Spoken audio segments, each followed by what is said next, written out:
Hello and welcome friends, आपका अपना और प्यारा यूट्यूब चैनल राज क्लास के एक और नए वीडियो में आपका स्वागत है। तो आज के इस वीडियो में हम बात करेंगे बिहार बोर्ड क्लास 9th के जो विद्यार्थी है उन्हीं के लिए इस वीडियो में हम बात करेंगे। इसमें जो बात करेंगे भारती भवन क्लास 9th का मैथ का जो अध्याय 13 है, जो क्या है हीरोन्स का सूत्र और उसका उपयोग या अनुप्रयोग, इसी के यह चैप्टर है, चैप्टर नंबर 13। इसी के बारे में हम बात करेंगे इस वीडियो में। पहले इस वीडियो फर्स्ट है, इसमें हम बात करेंगे इसकी बेसिक चीजें, बेसिक फॉर्मूला, और आगे की जो वीडियो है उसमें हम प्रश्न के बारे में मेरे दोस्त बात करेंगे। तो चलिए इसमें हम डिस्कस करते हैं, चैप्टर्स को फिर से एक बार रिकवर कर देते हैं। चैप्टर का नाम क्या है? चैप्टर 13 चैप्टर यानी 13 चैप्टर है। चैप्टर का नाम है हीरोन का सूत्र और इसका प्रयोग, यानी Heron's formula and it's applications. तो इसकी पूरी बेसिक, यह जो चैप्टर 13 है, यहां से आपका क्षेत्रमिति शुरू हो रहा है। क्षेत्रमिति कहते किसको है उसको भी बारे में हम पूरा एकदम बेसिक टू एडवांस के बारे में मेरे दोस्त समझेंगे उसमें कि क्षेत्रमिति किसे कहते हैं, क्षेत्रमिति होता क्या है, और इस जो चैप्टर है इसमें हमें कौन कौन चीज के बारे में पढ़ना है और किस तरह से पढ़ना है, सभी को आपको डिटेल करूंगा। तो पहले हम लोग समझते हैं कि क्षेत्रमिति कहते किसको है। क्षेत्रमिति जिसको इंग्लिश में हम लोग क्या कहते हैं, इंग्लिश में इसको हम लोग मेंसुरेशन कहते हैं। यानी क्षेत्रमिति होता क्या है, मेंसुरेशन होता क्या है, इसकी परिभाषा कौन समझेंगे। पहले आप समझने का पूरा प्रयास कीजिएगा, पूरी अच्छे प्रकार से दोस्त हमारे साथ आप समझिए। और इसका जो लिखा हुआ नोट्स आपको इसी में हम आपको दे दूंगा, जहां पे आप स्क्रीनशॉट लेकर उसको लिखकर और अपने अध्याय को, अपने नॉलेज को आगे बिल्ड अप कर सकते हैं मेरे दोस्त। तो पहले हम लोग समझते हैं कि क्षेत्रमिति होता क्या है, मेंसुरेशन होता क्या है। तो गणित की एक शाखा है, क्या है परिभाषा, कि गणित की वह शाखा जिसके अंतर्गत विभिन्न आकृतियों कहने का मतलब यह वृत्त हो गया, यह त्रिभुज हो गया, यह चतुर्भुज हो गया, यानी उसी चतुर्भुज का यह प्रकार है।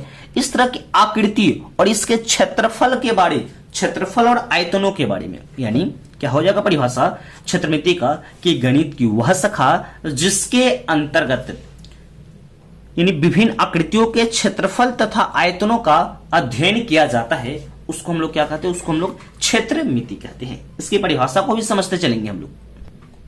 आप मेरे साथ इसकी परिभाषा को आप लिख सकते हैं। क्या है क्षेत्रमिति? क्या है कि गणित की वह शाखा जिसके अंतर्गत विभिन्न आकृतियों के क्षेत्रफल तथा आयतनों का जो हम अध्ययन करते हैं, क्या कहलाता है मेरे दोस्त, वह क्षेत्रमिति कहलाता है। इसको आप स्क्रीनशॉट लेकर इसको आप लिख लीजिएगा यहाँ पर, जिससे आप याद कर पाए। और इसमें हम जो चैप्टर्स है ना, इसमें पूरी बेसिक टू एडवांस आपको हम समझाने वाले हैं, पूरा 0 लेवल से एडवांस लेवल तक इस चैनल पर आपको क्लास 9th का, क्लास 10th का सब आपको यहाँ पे मिलेगा मेरे दोस्त, ठीक है। तो पहले क्षेत्रमिति को फिर से समझ लीजिएगा।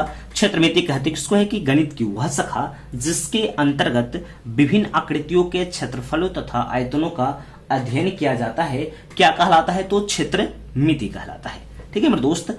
तब आगे को हम समझते हैं। क्षेत्रमिति के बाद आगे समझेंगे हम क्या आता है, समकोण त्रिभुज।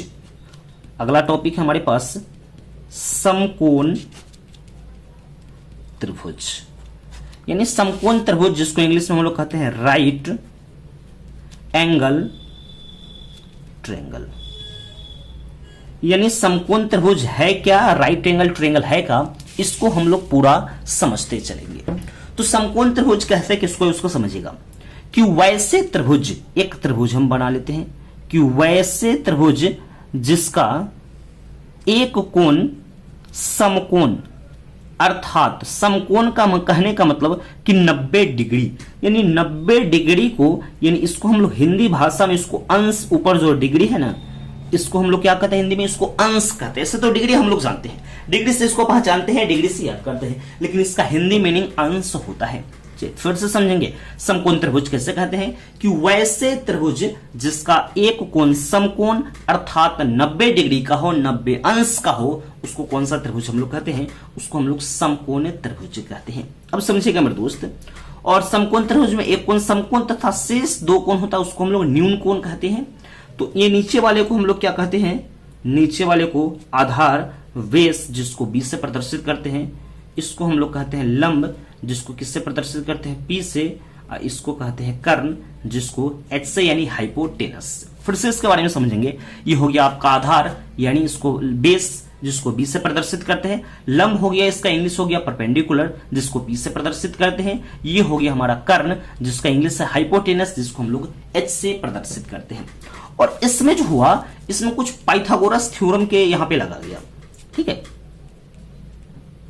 पाइथागोरस।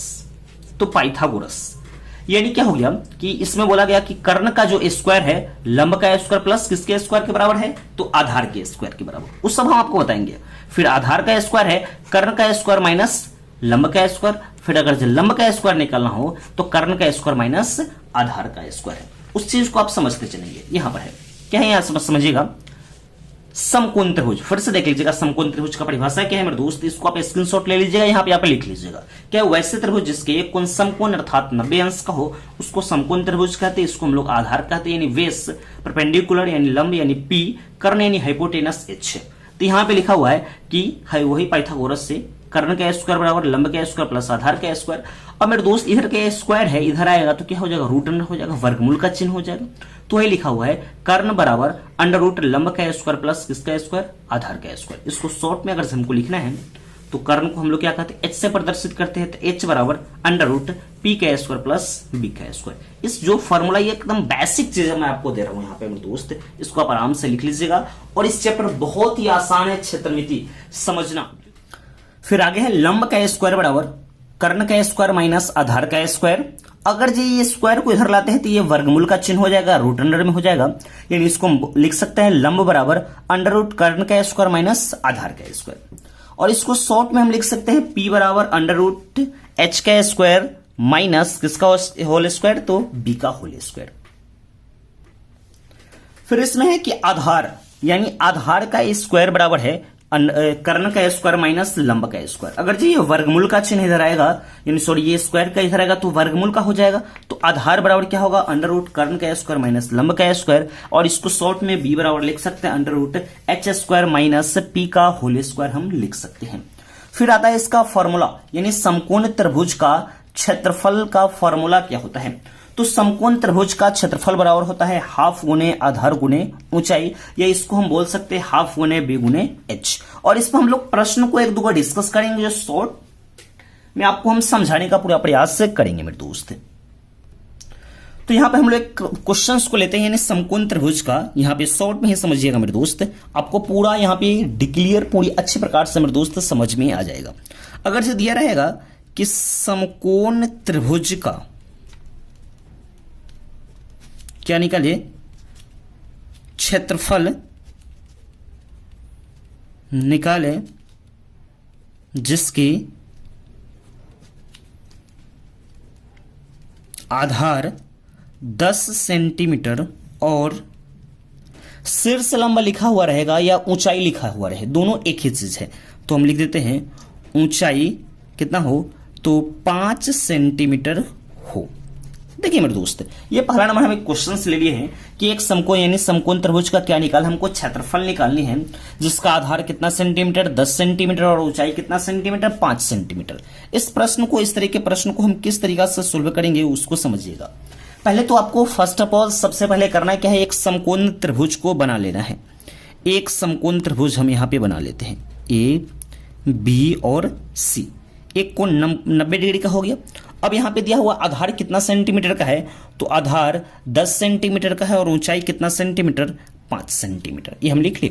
अब यहां जो दिया गया है उस चीज को लिख लेंगे, यानी आधार यानी ब्रैकेट में हम बी भी लिख सकते हैं या सीधे आधार लिख सकते हैं कितना सेंटीमीटर, तो आधार 10 सेंटीमीटर और ऊंचाई जो है, ऊंचाई कितना सेंटीमीटर का हो गया, तो ऊंचाई 5 सेंटीमीटर का हो गया। हमको क्या निकालना है, समकोण त्रिभुज का क्षेत्रफल निकालना है।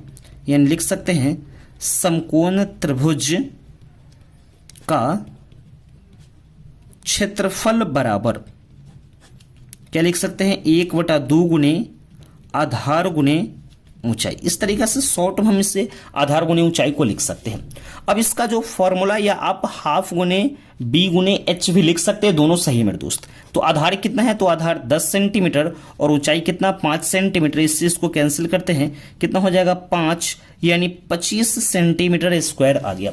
तो हम इसको नीचे में किस तरीका से लिख सकते हैं, अतः लिख सकते हैं समकोण त्रिभुज का क्षेत्रफल कितना क्षेत्रफल 25 सेंटीमीटर स्क्वायर, ये आपका आंसर हो जाएगा। ये एक समकोण त्रिभुज का क्षेत्रफल मैं यहाँ पे आपको पूरी अच्छी प्रकार से मेरे दोस्त आपको समझा दिया हूं यहाँ पे। ये यानी इस तरह की अगर जो क्वेश्चन आती है समकोण त्रिभुज वाले वो तो आपका सोल्व हो जाएंगे, लेकिन हम जो चैप्टर पढ़ रहे हैं हीरोइंस का सूत्र, तो इसमें जो प्रश्न हमको आएंगे वो आपको कहा जाएगा कि हीरोइंस के सूत्र से उसको प्रूफ करें। लेकिन हम यहाँ पे आपको समकोण त्रिभुज के बारे में डिस्कस कर रहे हैं, इसीलिए इसका एक क्षेत्रफल निकालने का मैं यहाँ पे आपको सिखा दिया हूं मेरे दोस्त। उसके बाद आता है समबाहु त्रिभुज, यानी समबाहु त्रिभुज की इंग्लिश में हम लोग क्या कहते थे, इक्विलैटरल ट्रायंगल्स कहते हैं। तो समबाहु त्रिभुज होता क्या है, पहले इसको पूरी अच्छी प्रकार से मेरे दोस्त हम समझने का इसमें प्रयास करेंगे। यहां पे समझिएगा, समबाहु यानी सम का मतलब होता है बराबर, अब बाहु का मतलब क्या हो गया, भुजा। यानी इससे आपका परिभाषा क्या आ रहा है कि वैसे त्रिभुज जिसकी सभी भुजाएं बराबर हो उसको कौन सा त्रिभुज कहते हैं हम लोग, तो उसको हम लोग समबाहु त्रिभुज कहते हैं। इसका परिभाषा इससे भी आपको निकल कर आ रहा है, जो आपका क्वेश्चन जो लिखा हुआ है ना उससे भी इसका परिभाषा हमें निकल कर आ रहा है। और इसका परिभाषा होता क्या है उस चीज को आप समझिएगा। क्या हो जाएगा कि वैसे त्रिभुज जिसकी सभी भुजाएं तथा सभी कोण क्या होगा, बराबर होगा, उसको कौन सा त्रिभुज कहते हैं, उसे समबाहु त्रिभुज कहते हैं। तो समबाहु त्रिभुज का मतलब इसका जो फिगर हम लोग जो बनाएंगे, इसके सभी भुजाएं क्या होनी चाहिए, तो सभी भुजाएं बराबर होनी चाहिए। ठीक है, यानी अगर जो यह 5 सेंटीमीटर का हो दिया हुआ, तो सभी भुजा कितना कितना सेंटीमीटर का होना चाहिए, 5-5 सेंटीमीटर का होना चाहिए। इसी को हम लोग समबाहु त्रिभुज कहते हैं। तो इसकी पूरी डिटेल करके इसकी परिभाषा को आप समझ लीजिएगा, क्या होगा इसका परिभाषा यहां पे समझिएगा। यानी समबाहु त्रिभुज यानी वैसे त्रिभुज जिसकी क्या होगा, सभी भुजाएं तथा सभी कोण क्या होगा, बराबर होगा, उसको हम लोग कौन सा त्रिभुज कहते हैं, तो उसे समबाहु त्रिभुज कहते हैं। जैसे यहाँ पे आपको फिगर दिया हुआ है और इसका यहाँ पे फॉर्मूला लिखा हुआ है, समबाहु त्रिभुज की परिमिति 3 गुने भुजा, समबाहु त्रिभुज की ऊंचाई होता है √3/2 गुने भुजा, फिर समबाहु त्रिभुज का जो क्षेत्रफल होता है √3/4 गुना भुजा का स्क्वायर है। इस चीज को फिर से, यानी परिमिति क्या हो जाएगा 3 गुने भुजा, ऊंचाई हो जाएगा √3/2 गुने भुजा, क्षेत्रफल हो जाएगा √3/4 गुने भुजा का स्क्वायर। यानी इससे हमें अभी प्रश्न नहीं बनानी है मेरे दोस्त, पहले इसकी पूरी डिटेल, इस फॉर्मूला को डिटेल करके हमें समझना है। अगर जिस फॉर्मूला को पूरी अच्छी प्रकार से समझ लेते हैं तो जो हम एक्सरसाइज को करेंगे उसमें आपको क्वेश्चन बनाने में बहुत ही आसान लगेगा और समझ भी। नेक्स्ट आता है हमारे पास समद्विबाहु त्रिभुज, यानी समबाहु त्रिभुज के बारे में हम लोग पूरा डिटेल करके पढ़ लिए हैं। अब आता है कि समद्विबाहु त्रिभुज क्या होता है, उसके बारे में हम समझते हैं। तो यहां आपका जो क्वेश्चन ये दिया हुआ है, इससे आपको समझ में यहां पे आ रहा है, क्योंकि सम का मतलब मेरे भाई समझते हैं हम लोग क्या होता है कि बराबर होता है। फिर द्वि का मतलब होता है 2, संस्कृत शब्द है। और ये हम लोग जानते हैं भुजा के मतलब, बाहु के मतलब क्या होता है, तो भुजा होता है। यानी इससे हमें क्या समझ में आ रहा है कि वैसे त्रिभुज जिसकी क्या 2 भुजाएं क्या होगा, तो जिसकी 2 भुजा बराबर होगा उसको हम लोग कौन सा त्रिभुज कहते हैं, तो उसको समद्विबाहु त्रिभुज कहते हैं। फिर से समझिएगा, क्या हो जाएगा कि वैसे त्रिभुज जिसकी 2 भुजाएं बराबर हो उसको समद्विबाहु त्रिभुज कहते हैं। यानी इसकी जो फिगर है हम लोग बनाएंगे, क्योंकि ये इसको माप कर बनाना पड़ेगा।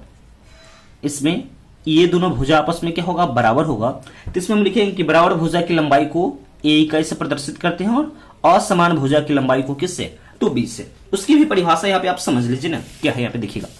यहाँ पे लिखा हुआ है समद्विबाहु त्रिभुज, यानी वैसे त्रिभुज जिसकी 2 भुजाएं क्या होगा, बराबर होगा, उसको कौन सा त्रिभुज हम लोग कहते हैं, तो उसको समद्विबाहु त्रिभुज कहते हैं। जैसे कि यहाँ पे आप इस चीज को अगर आप अपनी नोटबुक में लिखेगा, नोट कॉपी में लिखेगा, तो पैराग्राफ चेंज करके लिखिएगा। क्या लिखेंगे, माना कि समद्विबाहु त्रिभुज की बराबर भुजा की लंबाई a इकाई तथा असमान भुजाओं की लंबाई क्या हो जाएगा, b इकाई हो जाएगा। इस तरह से आपका फिगर है, फिगर को बना लीजिएगा। और समद्विबाहु त्रिभुज की परिमिति, क्योंकि मेरे भाई परिमिति का मतलब होता है कि सभी भुजाओं का योग होता है। तो सभी भुजाओं का योग यानी सभी को योग करेंगे, a plus b plus a, तो क्या हो जाएगा 2a प्लस क्या हो जाएगा, b हो जाएगा। अब आता है समद्विबाहु त्रिभुज की ऊंचाई, क्या हो जाएगा √4a² माइनस ba² 2 हो जाएगा। फिर हो जाएगा समद्विबाहु त्रिभुज का क्षेत्रफल 1/4 √4a² माइनस क्या हो जाएगा, तो ba² हो जाएगा। ये इसकी फॉर्मूला है। इसी फॉर्मूला को हमको सिर्फ यहाँ पे आपको समझनी है, याद करनी है, और जब एक्सरसाइज होगा उस समय हम आपको पूरा डिटेल करके मेरे भाई पूरा आपको अच्छे प्रकार से हम समझाएंगे वहां पे। ठीक है मेरे दोस्त। तो यहाँ पे हमारे पास नेक्स्ट आता है विषम बाहु त्रिभुज, जिसको इंग्लिश में हम लोग एस्केलेन ट्रायंगल कहते हैं। विषम का मतलब कि असमान, जिसकी सभी भुजाएं क्या हो, असमान हो, बराबर नहीं हो, उसको हम लोग विषम बाहु त्रिभुज कहते हैं। कौन सा त्रिभुज कहते हैं? तो एस्केलेन ट्रायंगल कहते हैं। इसकी परिभाषा को समझेंगे कि वैसे त्रिभुज जिसकी सभी भुजाएं असमान हो उसे विषम बाहु त्रिभुज कहते हैं। जो आपका फिगर, इसकी कोई भी भुजा क्या है, बराबर नहीं है। लेकिन इसमें आपको समझने वाली बात क्या है, इसी त्रिभुज को आपको समझना है इसमें, क्योंकि इसी से रिलेटेड आपका पूरा एक्सरसाइज यह है। तेरह का जो अध्याय है पूरा इसी से रिलेटेड है। यानी ए बी सी यहां पे हम लिख दिए, तो ए के सामने की भुजा को, यानी जो यह है ये, इसको ए कहते हैं। बी है बड़ा वाला बी, इसके सामने ये बी है, ये सी है, यानी ए बी सी। इस तरह से हम लोग जो क्वेश्चन को सोल्व करेंगे इस तरीका से उसको वहां पे इंडिकेट करेंगे मेरे दोस्त। तो इसकी फॉर्मूला को हम लोग समझते हैं। परिमिति क्या होता है? तो परिमिति सभी भुजाओं का योग a प्लस बी प्लस सी। अर्ध परिमिति यानी परिमिति को हम लोग p से प्रदर्शित करते हैं, जिसका इंग्लिश होता है पेरीमीटर। फिर यहां पे है अर्ध परिमिति, जिसको हम लोग s से प्रदर्शित करते हैं। क्या हो जाएगा? a plus B plus C by, क्या हो जाएगा यहाँ पे अर्ध परिमिति है तो क्या लिखेंगे? a plus B plus C by 2 हो जाएगा। इसके बाद त्रिभुज एबीसी का क्षेत्रफल, जो हम एबीसी माने हैं उसका क्षेत्रफल हमें बताना है, तो क्या हो जाएगा? Under root s into s minus a into s minus b into s minus c. इसी को हम लोग हेरोन्स का सूत्र कहते हैं, हेरोन का फॉर्मूला कहते हैं मेरे दोस्त। तो मेन है आपका यही दो जो फॉर्मूला है, इसी से आपका यह पूरा जो एक्सरसाइज है पूरा अच्छे प्रकार से मेरे दोस्त आपको समझ में आ जाएगा। आपको करना क्या है कि इस वीडियो को एक दो बार आपको फिर से देख लेना है, जिससे आपकी जितनी डाउट्स हो, त्रिभुज से संबंधित समकोण त्रिभुज हो, समबाहु त्रिभुज हो, विषमबाहु त्रिभुज हो या समद्विबाहु त्रिभुज, ये चारों जो मैंने त्रिभुज के बारे में आपके साथ में डिस्कस किया हूं, सभी को आपको पूरा प्रॉपर वे में अच्छे प्रकार से समझ लेना है। नोट कॉपी में आपको उतार लेना है, क्योंकि यह जो टॉपिक है ना बहुत कॉम्प्लिकेटेड है, बहुत कभी कभी उलझा हुआ है ये, क्योंकि इसमें जो है ना सब फिगराइज है। फिगर को अगर जब समझ लेते हो तो सभी प्रश्न बहुत ही आसान हो जाएंगे मेरे दोस्त। इसलिए ये बहुत ही बेहतर चैप्टर है आपके 9th के लिए। ठीक है, तो इस वीडियो को पूरा देखिएगा जरूर, अपने दोस्तों को पास एक बार जरूर से जरूर शेयर कीजिएगा, और आपसे रिक्वेस्ट है कि फॉर्मूला को जरूर से जरूर याद कीजिएगा, तभी आपको ये चीज समझ में आएगा, अन्यथा आपको समझ में नहीं आने वाला है मेरे दोस्त। ठीक है मेरे भाई, तो मिलते हैं नेक्स्ट वीडियो में, तब तक के लिए मेरे दोस्त जय हिंद। अगर जो इस चैनल पर आप नए हैं तो चैनल को जरूर से जरूर सब्सक्राइब कर लीजिएगा और बेल नोटिफिकेशन को ऑन कर लीजिएगा, ताकि मेरे वीडियो का नोटिफिकेशन मेरे दोस्त इस चैनल पर लगातार आपको मिलेगी। क्योंकि कुछ दिनों से इस चैनल पर वीडियो नहीं आ रही थी, लेकिन अब आने वाली जो समय है वीडियो का शुरुआत हो चुका है, अब लगातार आपको इस चैनल पर आपको वीडियो मिलेगी मेरे दोस्त। ठीक है मेरे दोस्त।